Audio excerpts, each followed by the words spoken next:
Bienvenidos a su canal Doctrina Católica Tradicional.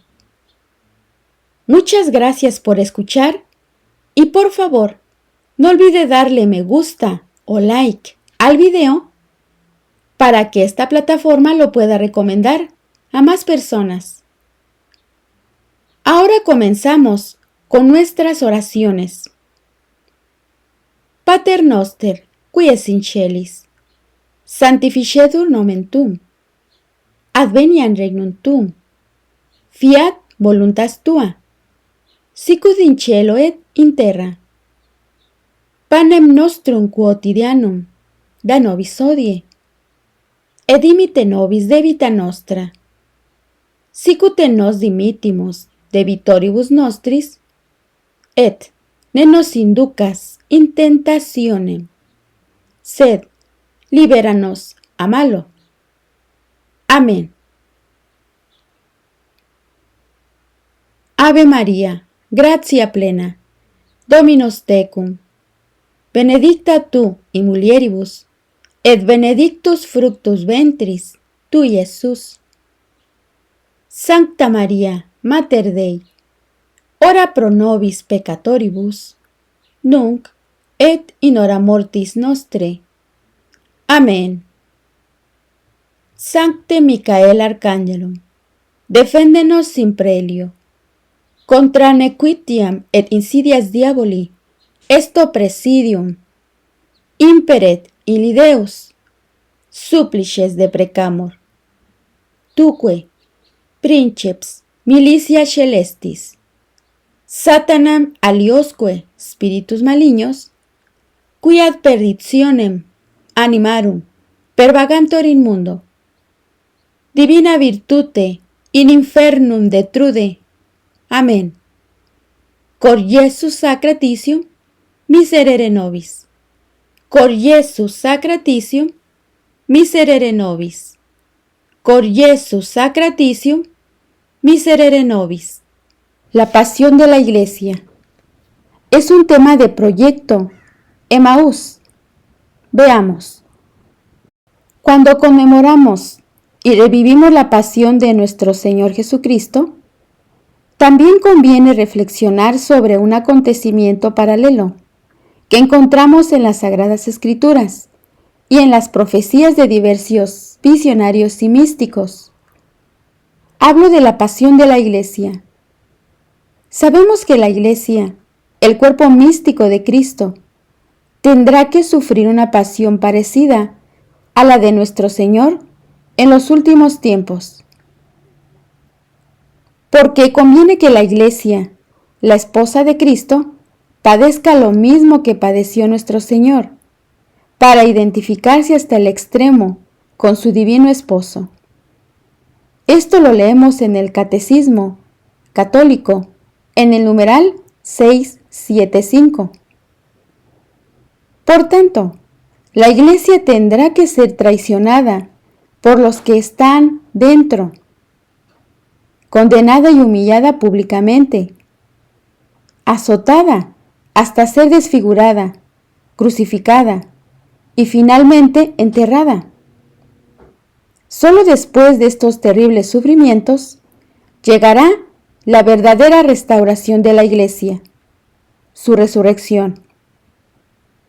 Esto es lo que dice el artículo 677 del Catecismo sobre la pasión de la Iglesia. La Iglesia solo entrará en la gloria del reino a través de esta última Pascua, en la que seguirá a su Señor en su muerte y su resurrección. Apocalipsis 19, 1, 9. El reino no se realizará, por tanto, mediante un triunfo histórico de la Iglesia. Apocalipsis capítulo 13, 8.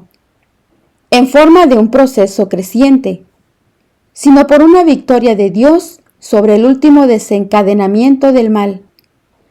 Apocalipsis 20, del 7 al 10, que hará descender desde el cielo a su esposa. Apocalipsis 21, 2 al 4.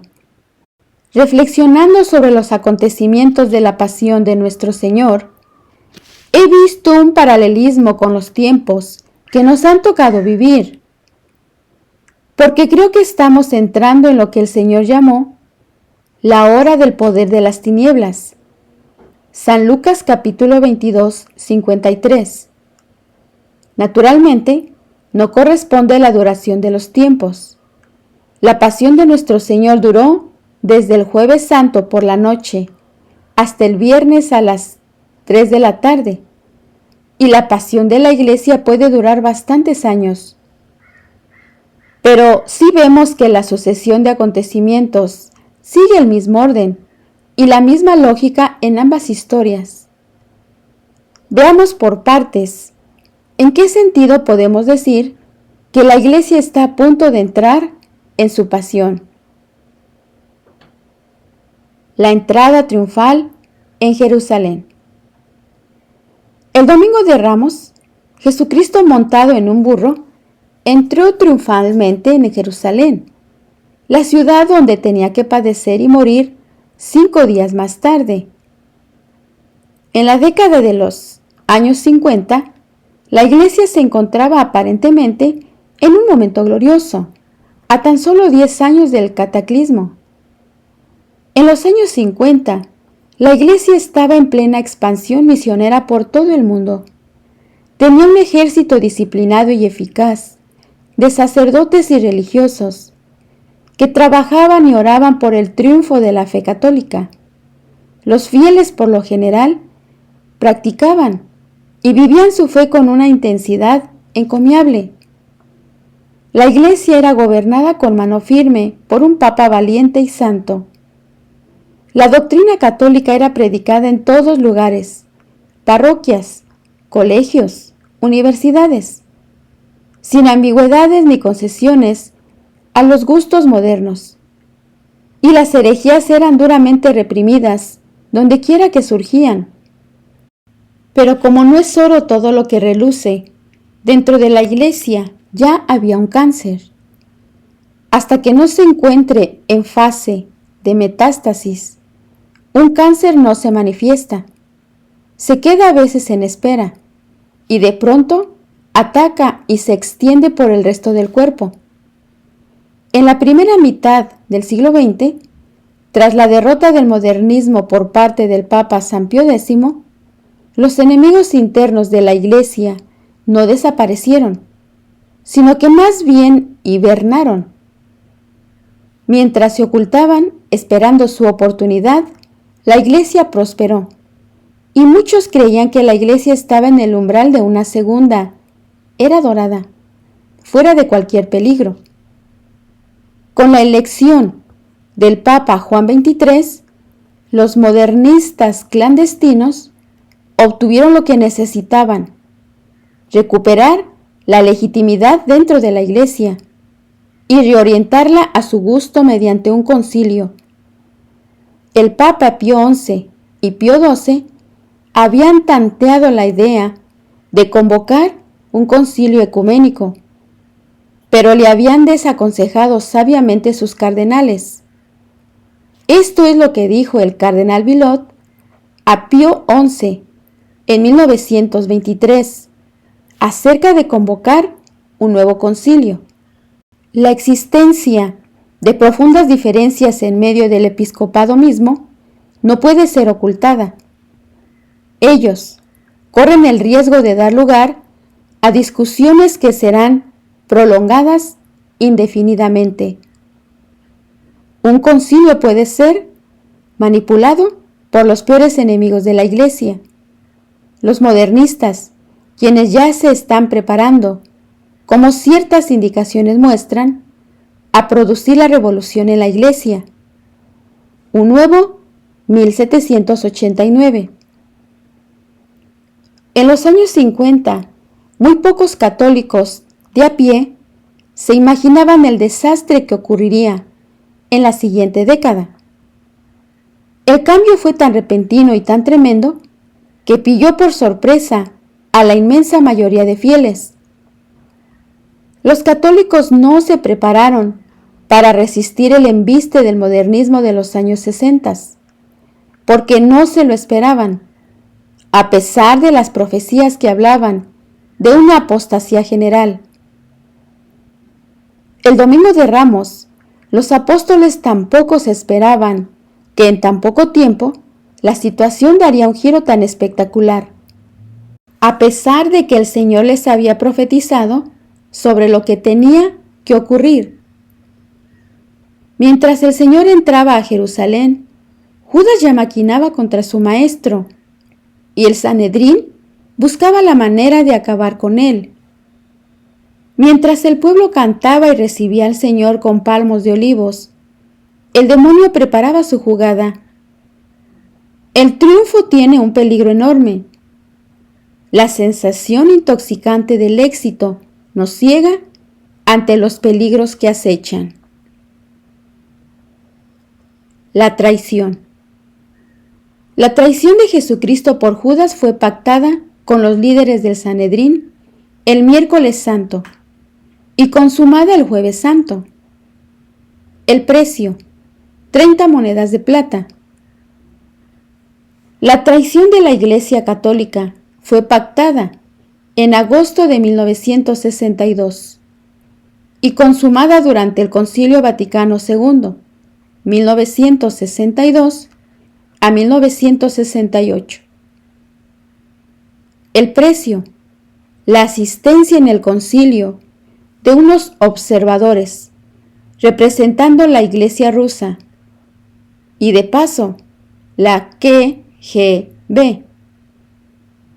Para un análisis del desgraciado pacto de Metz, en mi opinión, el acontecimiento que definió el rumbo que tomaría la Iglesia hasta nuestros días, tenemos que leer y escuchar este artículo. En Metz, al optar por callarse ante el mal más terrible del momento, el comunismo, la Iglesia traicionó a cientos de miles de mártires y a su deber sagrado de denunciar el error, con la ironía añadida que el concilio, en palabras del Papa Juan XXIII, quería dar respuesta a los problemas más acuciantes del hombre en el mundo moderno. ¿Qué problema era más acuciante entonces que el comunismo? Lejos de disiparse el peligro del comunismo, en los años 60 el comunismo estaba en plena expansión y muchos vaticinaban que era inevitable que finalmente lograra su objetivo de conquista mundial, con lo cual la necesidad de denunciarlo y combatirlo era aún más urgente. En 1937, el Papa Pío XI había denunciado sin paliativos el comunismo en su encíclica Divini Redemptoris. Y cito lo siguiente. Número 1. La promesa de un Redentor divino ilumina la primera página de la historia de la humanidad. Por esto, la confiada esperanza de un futuro mejor suavizó el dolor del paraíso perdido. Génesis capítulo 3:23, y acompañó al género humano en su atribulado camino, hasta que, en la plenitud de los tiempos, Gálatas capítulo 4:4, el Salvador del mundo, apareciendo en la tierra, colmó la expectación e inauguró una nueva civilización universal, la civilización cristiana, inmensamente superior a la que el hombre había hasta entonces alcanzado trabajosamente en algunas naciones privilegiadas. Número 2. Pero la lucha entre el bien y el mal quedó en el mundo como triste herencia del pecado original, y el antiguo tentador no ha cesado jamás de engañar a la humanidad con falaces promesas. Por esto, en el curso de los siglos, las perturbaciones se han ido sucediendo una tras otra, hasta llegar a la revolución de nuestros días, la cual, por todo el mundo, es ya o una realidad cruel o una seria amenaza que supera en amplitud y violencia a todas las persecuciones que anteriormente ha padecido la Iglesia. Pueblos enteros están en peligro de caer de nuevo en una barbarie peor que aquella en que yacía la mayor parte del mundo al aparecer el Redentor. Número 3. Este peligro tan amenazador, como habrás comprendido, venerables hermanos, es el comunismo bolchevique y ateo, que pretende derrumbar radicalmente el orden social y socavar los fundamentos mismos de la civilización cristiana. Ahora veamos la posición de la Iglesia frente al comunismo. Condenaciones anteriores. Número 4. Frente a esta amenaza, la Iglesia Católica no podía callar, y no cayó. No cayó esta sede apostólica, que sabe que es misión propia, suya, la defensa de la verdad, de la justicia y de todos aquellos bienes eternos que el comunismo rechaza y combate. Desde que algunos grupos de intelectuales pretendieron liberar la civilización humana de todo vínculo moral y religioso, nuestros predecesores llamaron abierta y explícitamente la atención del mundo sobre las consecuencias de esta descristianización de la sociedad humana. Y por lo que toca a los errores del comunismo, ya en el año 1846, nuestro predecesor, Papa Pío IX, de santa memoria, pronunció una solemne condenación contra ellos, confirmada después en el Sílabus.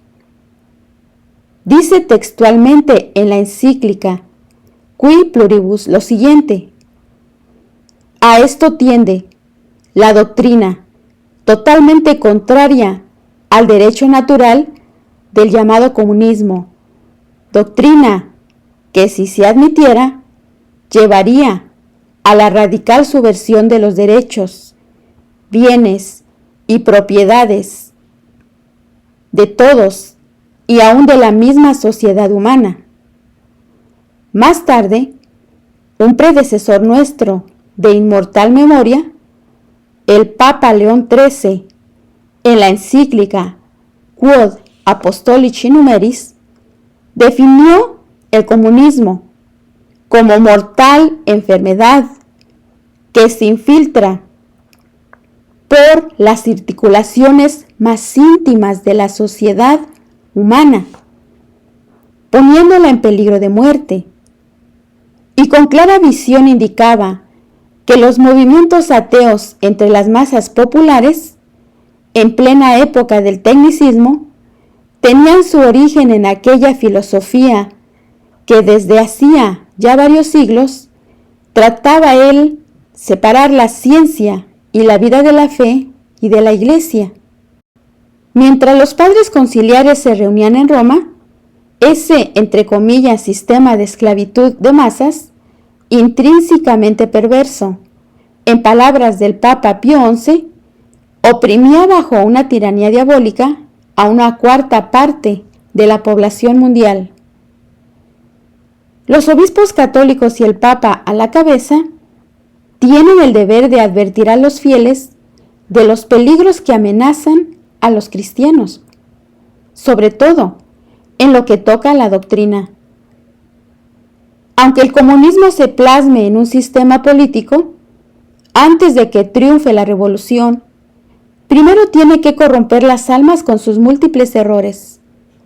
En la década de los años 60, errores intrínsecos al comunismo, como son el igualitarismo, el colectivismo y el evolucionismo, estaban sucediendo a muchos católicos, entre ellos miembros del clero. Un obispo, entre otras cosas, es como un centinela que vigila desde una atalaya. Donde vea herejías y falsedades, debe desenmascararlas, para proteger las almas de los fieles a su cargo. El Señor Dios le pedirá cuentas si decide mirar para otro lado. El profeta Ezequiel da esta terrible advertencia a los centinelas negligentes que se duermen en su puesto y no dan la alarma cuando se acerca el enemigo. En Ezequiel 33, versículo 6 leemos lo siguiente: Pero si el vigilante ve que amenaza la espada y no toca el cuerno, si el pueblo no es avisado y llega a matar la espada a alguien del pueblo, ese será cegado debido a su pecado, pero le pediré al centinela cuenta de su sangre. A los 2 meses de rubricar este pacto con los ortodoxos, que en realidad no eran más que títeres del régimen soviético, arrancó el Concilio Vaticano II, el escenario de un choque violento entre dos visiones completamente opuestas de la Iglesia. Por un lado, estaban los conservadores, los obispos que aún conservaban la verdadera fe católica tradicional. Y por otro lado, estaban los progresistas que deseaban una completa renovación, no solo en la estructura de la Iglesia, sino también en su doctrina y en su liturgia. Al contar con el apoyo de 2 papas liberales, primero Juan XXIII y después Pablo VI, la victoria de los progresistas era un fait accompli.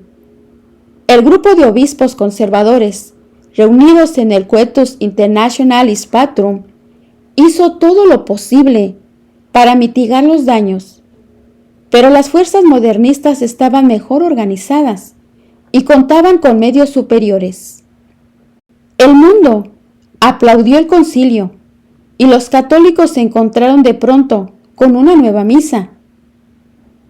Esta nueva misa antropocéntrica transmitía perfectamente la nueva religión del hombre y significaba el impío matrimonio de la Iglesia con las falsas religiones. Sin una liturgia fiable donde refugiarse de los errores que inundaban la Iglesia, la mayoría de fieles hizo una de 2 cosas: o abandonó su fe o la acomodó a los tiempos. Desde los púlpitos se predicaba todo tipo de herejías, sin que las autoridades eclesiales hicieran nada por impedirlo. La doctrina se corrompió y la moral también. Fuera la mortificación y la disciplina ascética, fuera. Ahora hay que darse gusto al cuerpo, y ante un camino más fácil, la mayoría de los católicos lo prefirieron al camino estrecho y angosto de la moral cristiana y tradicional. Así, se cumplió lo que advirtió San Pablo en 2 de Timoteo capítulo 4, 3-4. Llegará el tiempo en que los hombres no soportarán más la sana doctrina.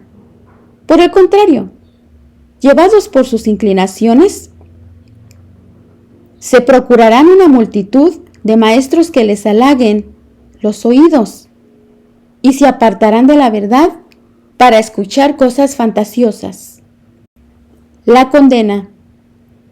El Viernes Santo de madrugada, Jesucristo fue condenado a muerte por el Sanedrín, la máxima autoridad religiosa de Israel. En 1988, Monseñor Marcel Lefebvre y Monseñor Antonio Castro Meyer fueron excomulgados por consagrar a 4 obispos sin permiso del Papa. La condena del Señor fue una farsa, con falsos testigos incluidos. Todo fue un complot destinado a quitar en medio aquel que amenazaba el status quo de los líderes religiosos del momento. Caifás y su gente querían seguir mandando, imponiendo entre comillas sus tradiciones de hombres, recibiendo honores del pueblo por su devoción. No tuvieron la humildad necesaria para doblar la rodilla ante Dios hecho hombre. a pesar de haber visto con sus propios ojos cómo Lázaro había salido de la tumba 4 días después de su muerte. Juan Pablo II no podía soportar la idea de que él había traicionado la tradición de la Iglesia al proseguir con el camino marcado de sus predecesores. La colegialidad, el ecumenismo y el diálogo interreligioso.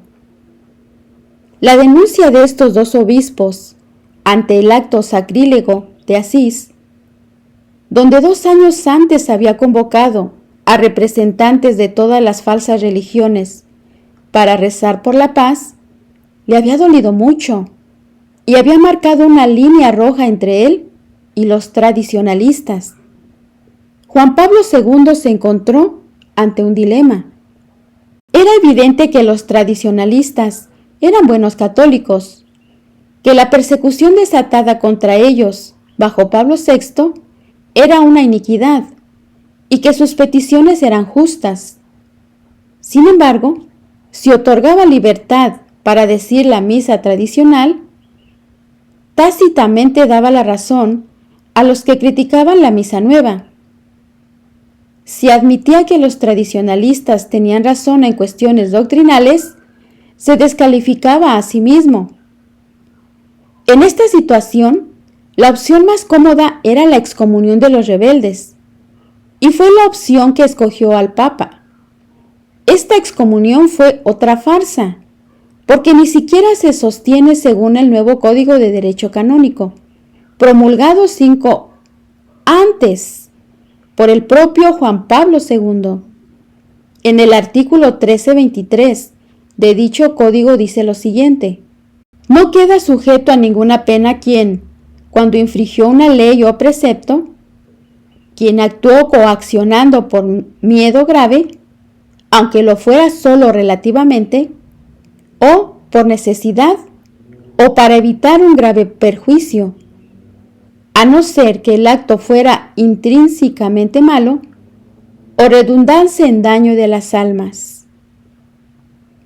Durante la homilía de las consagraciones episcopales, Monseñor Lefebvre dijo explícitamente que obraba por necesidad, en una situación excepcional de crisis en la Iglesia, para asegurar la continuidad del auténtico sacerdocio católico.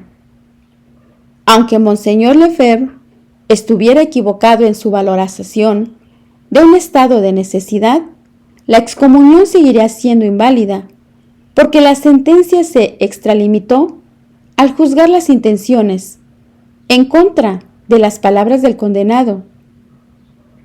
Solo Dios puede juzgar las intenciones. Los demás nos tenemos que atener a los hechos.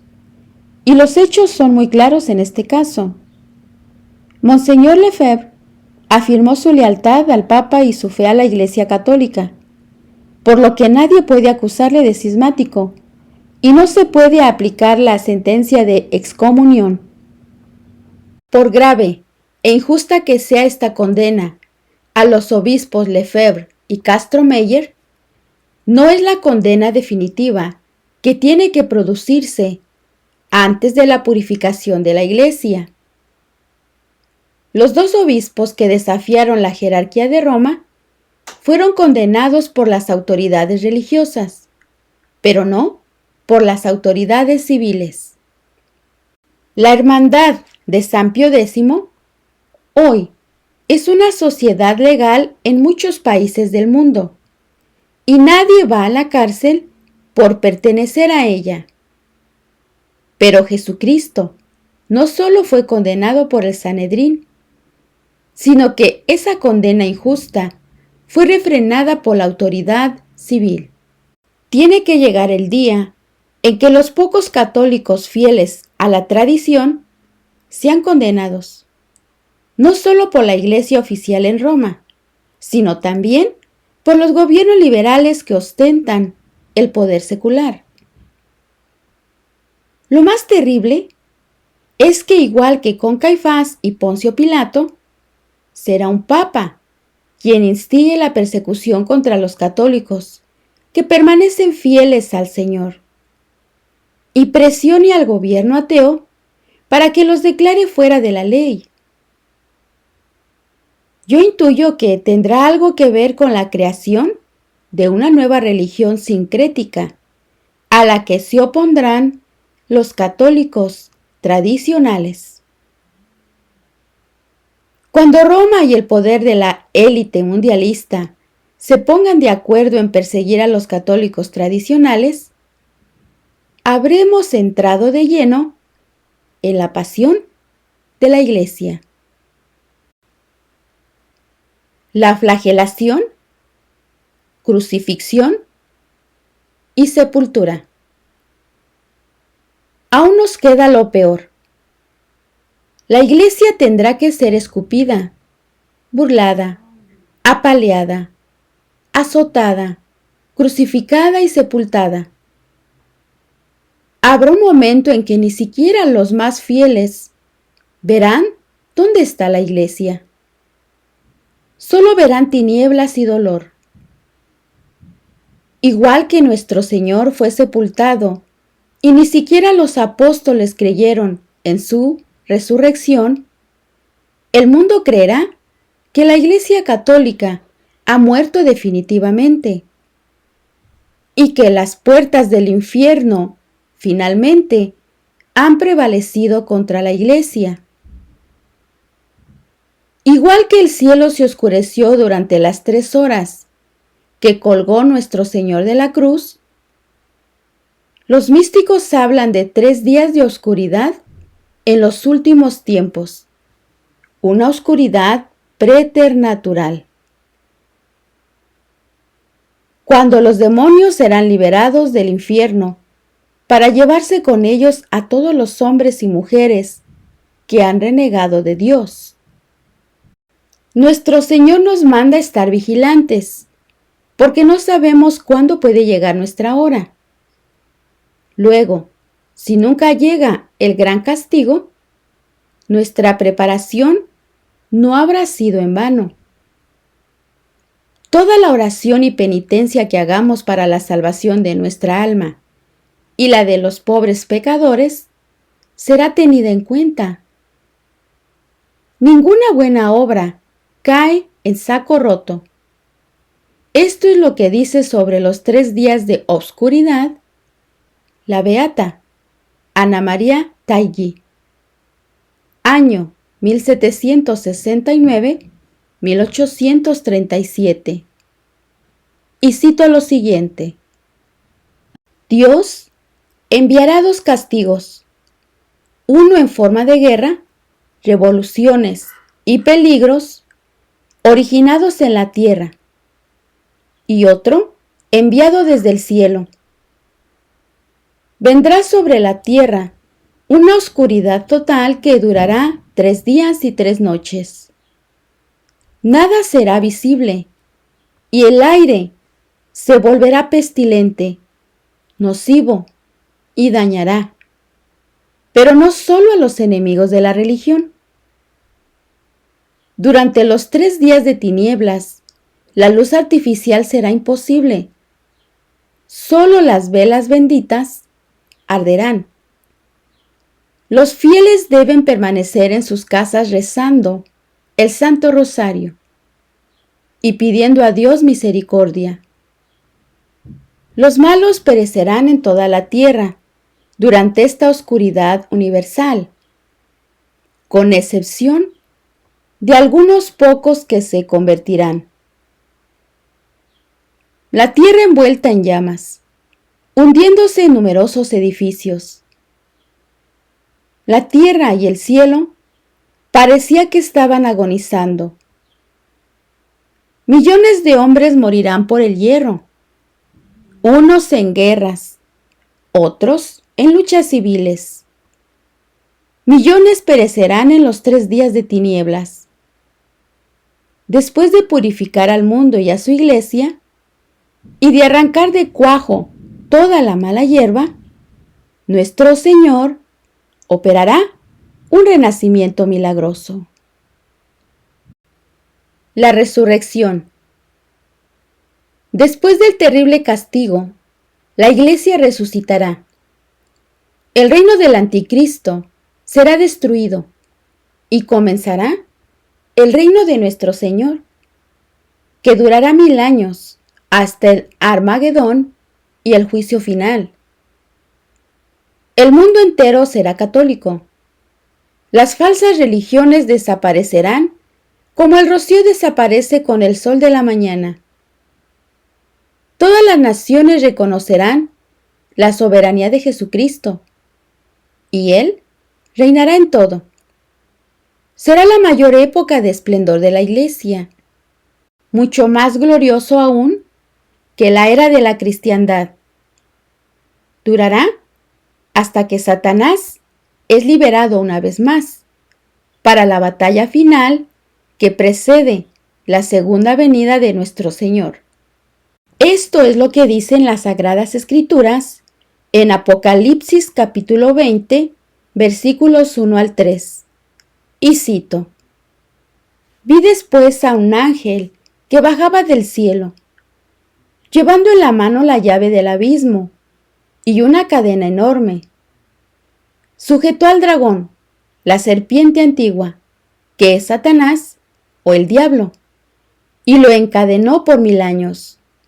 Lo arrojó al abismo, cerró con llave, y además puso sellos para que no pueda seducir más a las naciones hasta que pasen los 1000 años. Después tendrá que ser soltado por poco tiempo. Vivamos, pues, con intensidad estos días, este tiempo. Hagamos penitencia por nuestros pecados y los pecados del mundo entero. Lo que tiene que pasar, pasará. Eso no lo podemos cambiar.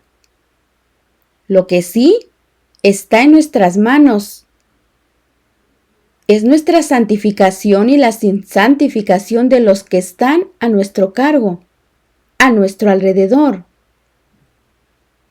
¿Cómo podemos proteger a los nuestros de los peligros espirituales que ciernen sobre ellos, sobre nosotros, en estos tiempos tan oscuros que nos ha tocado vivir? Con la asistencia frecuente a la Santa Misa tradicional, con la confesión, con el rezo del Santo Rosario, con obras de misericordia, ayudar al prójimo, rezar por el prójimo y por nosotros mismos, y con una vigilancia constante. Que así sea.